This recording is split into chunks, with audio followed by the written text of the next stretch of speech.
Bonjour les amis, aujourd'hui on va parler des signes qui peuvent vous montrer que la relation où vous êtes, où vous vivez, est un peu toxique pour vous. Il y a plusieurs signes.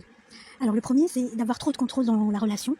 C'est quand vous sentez que vous diminuez vos normes, c'est-à-dire que vous changez vos principes généraux et même vos attentes dans l'absolu. Toutes vos attentes et tous les normes que jadis vous les changez complètement à cause de la personne devant vous.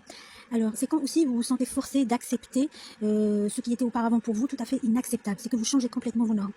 Il y a aussi quand la personne se comporte comme une personne toxique, c'est-à-dire via la parole, via la violence verbale, psychique, et par la parole. C'est-à-dire qu'elle n'est pas tout à fait douce avec vous ou qu'elle vous parle de manière un peu violente. À travers aussi le narcissisme. Alors, il y a les personnes narcissiques sans fin, c'est-à-dire des personnes qui ne s'intéressent qu'à eux-mêmes et à leurs intérêts seulement. La personne, cette personne égocentrique, elle est super autoconcentrée sur elle-même. Elle vous critique beaucoup, d'accord? Elle vous critique, et elle est presque intolérante envers les autres. Elle porte aussi une emprise sur vous en tant que personne qui est devant lui. Alors, il vous culpabilise, il vous fait sentir mal à l'aise, il vous fait du mal à travers ses paroles. Et on constate aussi qu'il manque de la communication avec la personne, la communication fluide, et ça crée en vous un manque de confiance en vous devant la personne parce que vous êtes tout le temps en bloc avec lui ou avec elle. Alors, à force de courtiser la personne, on peut devenir sur le qui-vive aussi avec lui, où on devient très très tendu parce qu'on s'attend toujours à des problèmes, même dans la parole, la simple parole. Alors, parler avec lui, c'est un drame, ou parler avec elle, c'est un drame, c'est-à-dire que tout est négatif avec la personne. Quand on parle de quelque chose de tout simple, ça devient négatif automatiquement. La personne de ce genre, qui est égocentrique, narcissique, autoritaire, cette personne-là, elle se plaint généralement en permanence. Et la communication avec elle ou avec lui est toujours compliquée. Et la relation entre vous et cette personne est tout le temps dégradée. Elle n'est pas simple du tout. Alors, il y a aussi sa colère. Sa colère, c'est comme un moyen d'influence sur vous. C'est-à-dire que la colère de cette personne, elle vous influence, elle vous enferme. Et de ce fait, vous ne pouvez plus... vous avez tout le temps, si vous voulez, peur d'attiser la colère de cette personne et de la provoquer. Il peut aussi t'ignorer, ou il peut t'ignorer quand tu essayes de communiquer avec la personne, il ne te répond pas, et il t'ignore complètement quand tu essayes de faire de la communication avec lui ou avec elle. Il change aussi d'humeur tout le temps, mais subitement, c'est-à-dire il peut passer d'une humeur positive à une humeur négative très rapidement.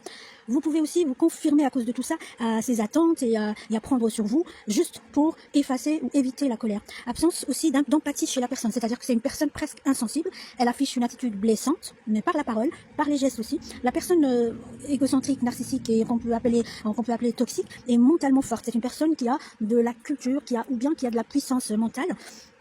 Et c'est généralement une personne atypique, c'est pas une personne qu'on peut rencontrer tous les jours. Ton besoin peut-être de vouloir exister à travers cette personne, à travers ce type de figure autoritaire, t'amène à ne plus pouvoir être toi-même.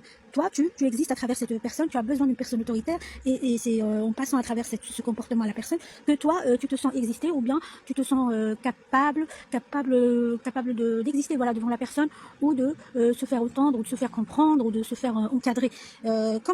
Comme on va dire un élève devant son maître. Alors ça t'emmène aussi à avoir un rapport de dépendance. Alors la façon de communiquer avec vous, la parole qu'il utilise avec vous te change complètement, ou te change petit à petit, et ça peut te blesser, ça te blesse par la parole, par la colère, par le rejet aussi, par la froideur dans le comportement, par la non-considération, par le manque d'empathie, par le mental, et même par votre santé physique. Alors ce rapport efface toute communication saine et tout respect mutuel, donc ça devient une relation toxique. Quand on dit que c'est une relation toxique, c'est une relation à travers laquelle l'échange est complètement dégradé, c'est un échange et un ajustement que vous êtes amené à faire et qui vous amène que de la souffrance. Alors, finalement, vous laissez tomber tous vos limites, vous ne les défendez plus, car pour le faire, voilà, vous devez vous affirmer avec force et fermeté, et c'est trop difficile de le faire. Ça te demande de prendre des décisions radicales et de parler, de s'exprimer. Et ce que vous faites quand vous êtes devant la personne devant laquelle vous êtes sous son emprise, c'est de ne pas justement déclencher la colère et de ne pas titiller sa hyper susceptibilité et son humeur changeante. Alors ton rapport avec la personne ne t'apportera plus que du mal. Il n'y aura plus de quelque chose de bon ou de bonne dans votre vie, dans ce rapport. Alors, ton contact avec la personne va t'influencer négativement au fur et à mesure. Même vos relations, ça peut influencer aussi vos relations avec vos amis, avec votre famille, dans votre vie professionnelle. C'est ça, la relation toxique, ça devient une relation qui n'apporte plus aucun bien, aucune chose bonne dans ta vie, et ça amène que du négatif autour de vous et au fond de vous. Merci.